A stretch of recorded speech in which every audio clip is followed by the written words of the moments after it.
Pour différentes performances et différents budgets, il existe plusieurs types de matériaux possibles pour votre pagaie. On a la pagaie aluminium plastique, on a la pagaie fibre de verre et on a la pagaie carbone. Encore une fois, même dans la carbone, il y a différentes qualités de carbone aussi.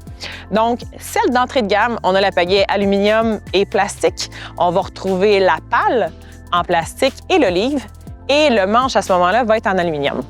Ces deux gros défauts, malheureusement, celle-là, va être qu'elle est plus lourde et on n'a pas de flottabilité. Donc, elle peut couler.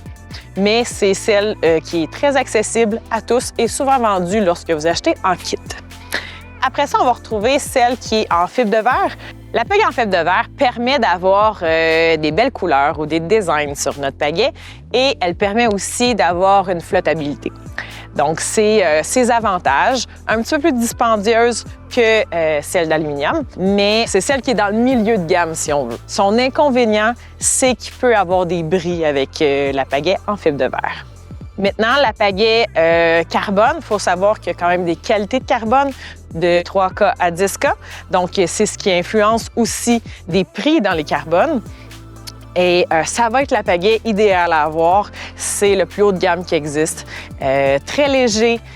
Au niveau vraiment de la résistance, il n'y a pas de souci à avoir par rapport au bris possible. Pour la pale, la forme en soi, il y a deux formes qu'on va retrouver, une plus allongée et l'autre plus goutte.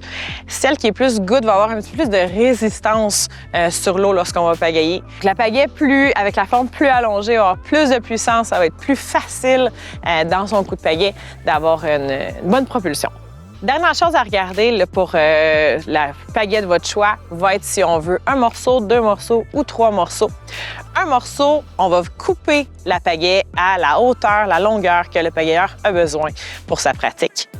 2 morceaux, on va avoir une possibilité d'ajuster la longueur de la pagaie du manche à l'olive. Donc, si pour une personne qui utilise plus d'une planche ou différentes pratiques, ou encore plus qu'un pagayeur qui utilise la même pagaie. 3 morceaux, il y a vraiment au niveau du manche qu'elle va se défaire en 2. La seule fois où est-ce que je vais recommander d'utiliser un 3 morceaux, c'est si vous choisissez d'avoir une planche gonflable, la pagaie va pouvoir se ranger plus aisément même dans votre sac ou dans la voiture pour les déplacements.